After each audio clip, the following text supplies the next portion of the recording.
The Orator by Anton Chekhov.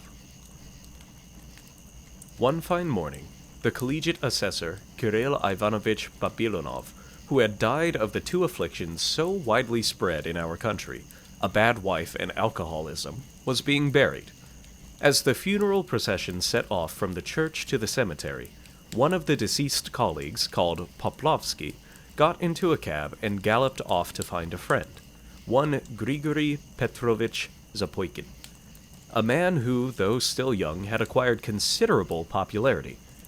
Zapoikin, as many of my readers are aware, possesses a rare talent for impromptu speechifying at weddings, jubilees, and funerals.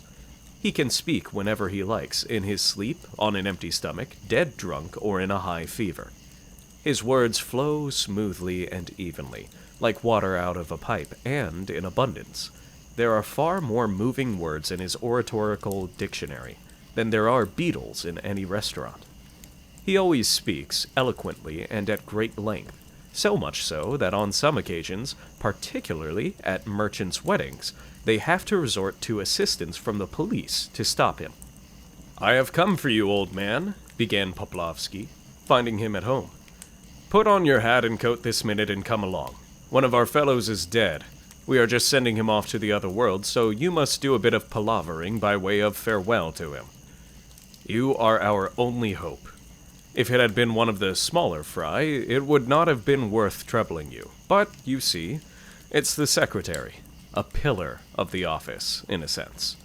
It's awkward for such a whopper to be buried without a speech."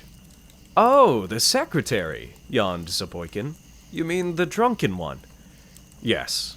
There will be pancakes, a lunch. You'll get your cab fare. Come along, dear chap.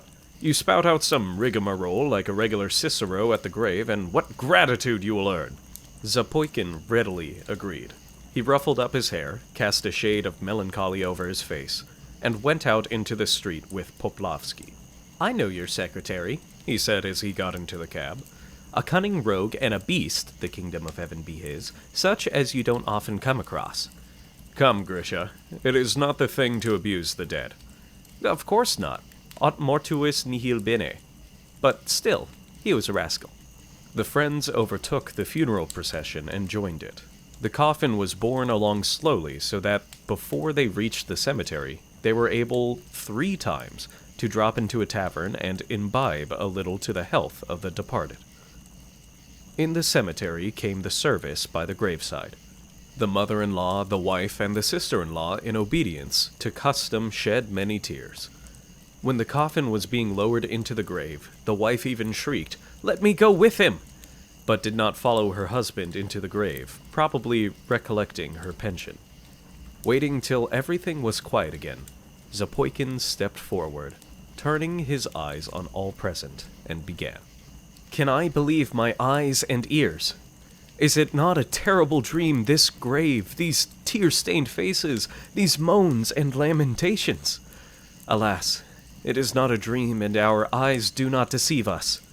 He whom we have only so lately seen, so full of courage, so youthfully fresh and pure, who so lately before our eyes, like an unwearying bee, bore his honey to the common hive of the welfare of the state, he is turned now to dust, to inanimate mirage. Inexorable death has laid his bony hand upon him at the time when, in spite of his bowed age, he was still full of the bloom of strength and radiant hopes. An irremediable loss. Who will fill his place for us? Good government servants we have many, but Prokofy Osipych was unique. To the depths of his soul, he was devoted to his honest duty. He did not spare his strength, but worked late at night, and was disinterested, impervious to bribes. How he despised those who, to the detriment of the public interest, sought to corrupt him, who by the seductive goods of this life strove to draw him to betray his duty. Yes, before our eyes, Prokofy Osipych would divide his small salary between his poorer colleagues. And you have just heard yourselves the lamentations of the widows and orphans who lived upon his alms. Devoted to good works and his official duty, he gave up the joys of this life and even renounced the happiness of domestic existence. As you are aware, to the end of his days he was a bachelor. And who will replace him as a comrade? I can see now the kindly, shaven face turn to us with a gentle smile. I can hear now his soft, friendly voice. Peace to thine ashes, Prokofy Osipich. Rest honest, noble toiler. Zapoikin continued, while his listeners began whispering together. His speech pleased everyone and drew some tears, but a good many things in it seemed strange. In the first place, they could not make out why the orator called the deceased Prokofy Osipich when his name was Kirill Ivanovich. In the second, everyone knew that the deceased had spent his whole life quarreling with his lawful wife, and so consequently could not be called a bachelor. In the third, he had a thick red beard and had never been known to shave, and so no one could understand why the orator spoke of his shaven face. The listeners were perplexed. They glanced at each other and shrugged their shoulders. Prokofy Osipich, continued the orator, looking with an air of inspiration into the grave. Your face was plain, even hideous. You were morose and austere, but we all know that under that outer husk there beat an honest, friendly heart. Soon, the listeners began to observe something strange in the orator himself. He gazed at one point, shifted about uneasily, and began to shrug his shoulders, too.